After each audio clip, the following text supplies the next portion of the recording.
ಈ ಒಂದು ವಿಡಿಯೋದಲ್ಲಿ ಲೇಬರ್ ಕಾರ್ಡ್ ಹೊಂದಿರುವಂಥ ಕಾರ್ಮಿಕರಿಗೆ ಅವರ ಮಕ್ಕಳು ವಿದ್ಯಾಭ್ಯಾಸವನ್ನು ಮಾಡುತ್ತಿದ್ದರೆ 9ನೇ ತರಗತಿಯಿಂದ PUC ತನಕ ಯಾರು ಓದುತ್ತಿದ್ದೀರಾ ಅಂದರೆ ವಿದ್ಯಾಭ್ಯಾಸ ಯಾರು ಮಾಡ್ತಾ ಇದ್ದೀರಾ ಅವರಿಗೆ ಒಂದು ಶಾಲಾ ಕಿಟ್ಟನ್ನು ಕೊಡಲು ಅರ್ಜಿಯನ್ನು ಕರೆದಿದ್ದಾರೆ. ಆ ಅರ್ಜಿಯನ್ನು ಕೊಡೋಕ್ಕಿಂತ ಮುಂಚೆ ಅವರು ಒಂದು ನೋಟಿಫಿಕೇಷನ್ ಕೊಟ್ಟಿದ್ದಾರೆ. ಇಲ್ಲಿ ನೋಡ್ತಿರ್ಬೋದು ನೀವು. ಆ ನೋಟಿಫಿಕೇಷನ್ ಏನಿದೆ ಅಂತ ತಿಳ್ಕೊಳ್ಳೋಣ. ಅದಕ್ಕೆ ಕೊಡೋಕ್ಕೆ ಏನೇನು ದಾಖಲೆಗಳು ಕೊಡಬೇಕು ಮತ್ತು ಅದು ಯಾವಾಗ ಕೊಡ್ತಾರೆ ಅಂತ ತಿಳಿಸ್ತೀನಿ. ಅದಕ್ಕಿಂತ ಮುಂಚೆ ನಮ್ಮ ಚಾನಲ್ನ ಸಬ್ಸ್ಕ್ರೈಬ್ ಮಾಡಿಲ್ಲ, ಸಬ್ಸ್ಕ್ರೈಬ್ ಮಾಡ್ಕೊಳ್ಳಿ. ಇಲ್ಲಿ ನೋಡ್ತಿರ್ಬೋದು ನೀವು, ಪ್ರಕಟಣೆ ನೋಂದಾಯಿತ ಕಟ್ಟಡ ಕಾರ್ಮಿಕರುಗಳ 9ರಿಂದ ದ್ವಿತೀಯ PUC ವರೆಗೆ ಓದುತ್ತಿರುವ ಅಂದರೆ ವ್ಯಾಸಂಗ ಮಾಡುತ್ತಿರುವ ಮಕ್ಕಳಿಗೆ ಶಾಲಾ ಕಿಟ್ಗಳನ್ನು ಮಂಡಳಿಯಿಂದ ಒದಗಿಸಿದ್ದು, ನೋಂದಾಯಿತ ಕಟ್ಟಡ ಕಾರ್ಮಿಕರ ಈ ಕೆಳಕಂಡ ದಾಖಲೆಗಳನ್ನು ಕಚೇರಿಗೆ ಸದರಿ ಫಲಾನುಭವಿಯೇ ಒಂದು ಅರ್ಜಿಯನ್ನು ಸಲ್ಲಿಸಲು ಈ ಮೂಲಕ ತಿಳಿಸಲಾಗಿದೆ. ಅಂದರೆ ಒಂದು ಕಾರ್ಡ್ಗೆ ಒಬ್ಬ ವಿದ್ಯಾರ್ಥಿಗೆ ಮಾತ್ರ ಅರ್ಜಿಯನ್ನು ಸಲ್ಲಿಸ್ಬೋದು. ಅದು ಅಂದರೆ ಕಾರ್ಮಿಕರೇ ಯಾರು ಲೇಬರ್ ಮಾಡಿಸಿರ್ತಾರೆ ಅವರೇ ಒಂದು ಅರ್ಜಿಯನ್ನು ತಗೋಗಿ ಕೊಡಬೇಕು. ಮತ್ತು ಇಲ್ಲಿ ನೋಡ್ತಿದ್ರೆ ದಾಖಲೆಗಳು ಏನು ಕೊಡಬೇಕಪ್ಪ ಅಂತಂದರೆ, ಇಲ್ಲಿ ಕಚೇರಿಗೆ ಒದಗಿಸಬೇಕಾದ ದಾಖಲೆಗಳು ಮೊದಲನೇದು ನೋಂದಾಯಿತ ಕಾರ್ಮಿಕರ ಗುರುತಿನ ಚೀಟಿ ಅಂದರೆ ಲೇಬರ್ ಕಾರ್ಡು.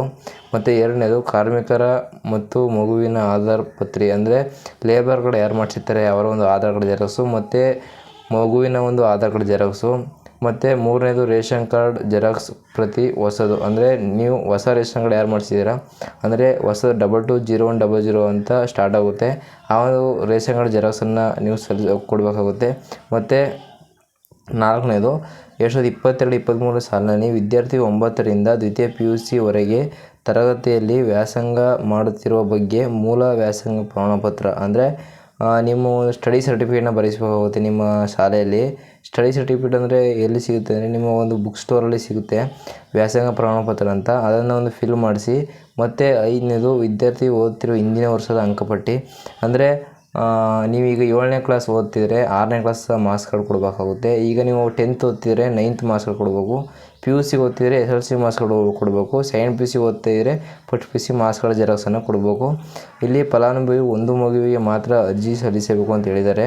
ಅಂದರೆ ಒಂದು ಕಾರ್ಡ್ಗೆ ಒಬ್ಬ ಮಗುವಿಗೆ ಮಾತ್ರ. ನೀವು ಕೇಳ್ಬೋದು, ಬ್ರದರ್ ನಾವು ಇಬ್ಬರಿದ್ದೀರಿ ಅಣ್ಣ ತಮ್ಮಂದಿರು ಅರ್ಜಿ ಸಲ್ಲಿಸೋಲ್ಲ ಅಂತ. ಇಲ್ಲ ಫ್ರೆಂಡ್ಸ್, ಒಂದು ಕಾರ್ಡ್ ಇದ್ದರೆ ಒಬ್ಬ ಮಾತ್ರ ಅರ್ಜಿ ಸಲ್ಲಿಸ್ಬೋದು. ಮತ್ತು ಇಲ್ಲಿ ಕೆಳಗಡೆ 2007ರಿಂದ 2020ರವರೆಗೆ ನೋಂದಾಯಿತಗೊಂಡ ಚಾಲ್ತಿಯಲ್ಲಿರುವ ಫಲಾನುಭವಿಗಳು ಅರ್ಜಿಯನ್ನು ಸಲ್ಲಿಸಿ. ಅಂದರೆ 2007ರಿಂದ 2020ರವರೆಗೆ ಯಾರು ಲೇಬರ್ ಮಾಡಿಸಿದಾರೋ ಅವರು ಒಂದು ಅರ್ಜಿಯನ್ನು ಸಲ್ಲಿಸಿ ಅಂತ ಹೇಳಿದ್ದಾರೆ.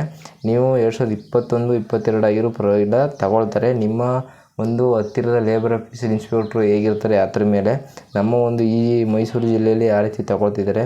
ಮತ್ತು ಇಲ್ಲಿ ಆಯ್ಕೆಯ ವಿಧಾನ ಸ್ವೀಕರಿಸಿದ 9ರಿಂದ ದ್ವಿತೀಯ PUC ವರೆಗೆ ತರಗತಿಯಲ್ಲಿ ವ್ಯಾಸಂಗ ಮಾಡುತ್ತಿರುವ ವಿದ್ಯಾರ್ಥಿಗಳ ಪಟ್ಟಿ ಸಿದ್ಧಪಡಿಸಿ ಕಾರ್ಮಿಕರ ನೋಂದಾಯಿತ ಜ್ಯೇಷ್ಠತೆಯ ಆಧಾರದ ಮೇಲೆ ಹಾಗೂ PUC ತರಗತಿಯ ವ್ಯಾಸಂಗ ಮಾಡುತ್ತಿರುವ ವಿದ್ಯಾರ್ಥಿಗಳಿಗೆ ಮೊದಲ ಆದ್ಯತೆ, ನಂತರ ಪ್ರಥಮ PUC 10ನೇ ತರಗತಿ 9ನೇ ತರಗತಿ ವ್ಯಾಸಂಗ ಮಾಡುತ್ತಿರುವ ಮಕ್ಕಳಿಗೆ ವಿತರಿಸಲಾಗುವುದು. ಅಂದರೆ ಮೊದಲು ಸೆಕೆಂಡ್ PUC ವಿದ್ಯಾರ್ಥಿಗಳಿಗೆ ಮೊದಲು ಅರ್ಜಿಯನ್ನು ಕಿಟ್ಟನ್ನು ಕೊಡ್ತಾರೆ.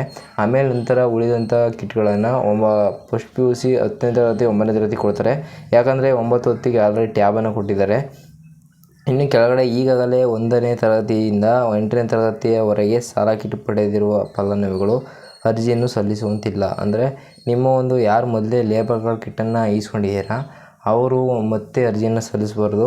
ಇದು ಇಷ್ಟು ಲೇಬರ್ ಕಾರ್ಡ್ನ ಕಿಟ್ಟು ಶಾಲಾ ಕಿಟ್ ಕೊಡುವಂಥ ಮಾಹಿತಿ. ಈ ವಿಡಿಯೋ ಇಷ್ಟ ಆಗಿದರೆ ಲೈಕ್ ಮಾಡಿ, ಸಬ್ಸ್ಕ್ರೈಬ್ ಮಾಡಿ, ಮರಿದೇ ಸಬ್ಸ್ಕ್ರೈಬ್ ಮಾಡಿ. ಯಾರು ಗೊತ್ತಿರೋರಿಗೆ ಶೇರ್ ಮಾಡಿ. ಇನ್ನೇನು ಡೌಟ್ ಇದ್ದರೆ ನಮ್ಮ ಕಮೆಂಟ್ ಬಾಕ್ಸಲ್ಲಿ ಕಮೆಂಟ್ ಮಾಡಿ. Thank you, bye.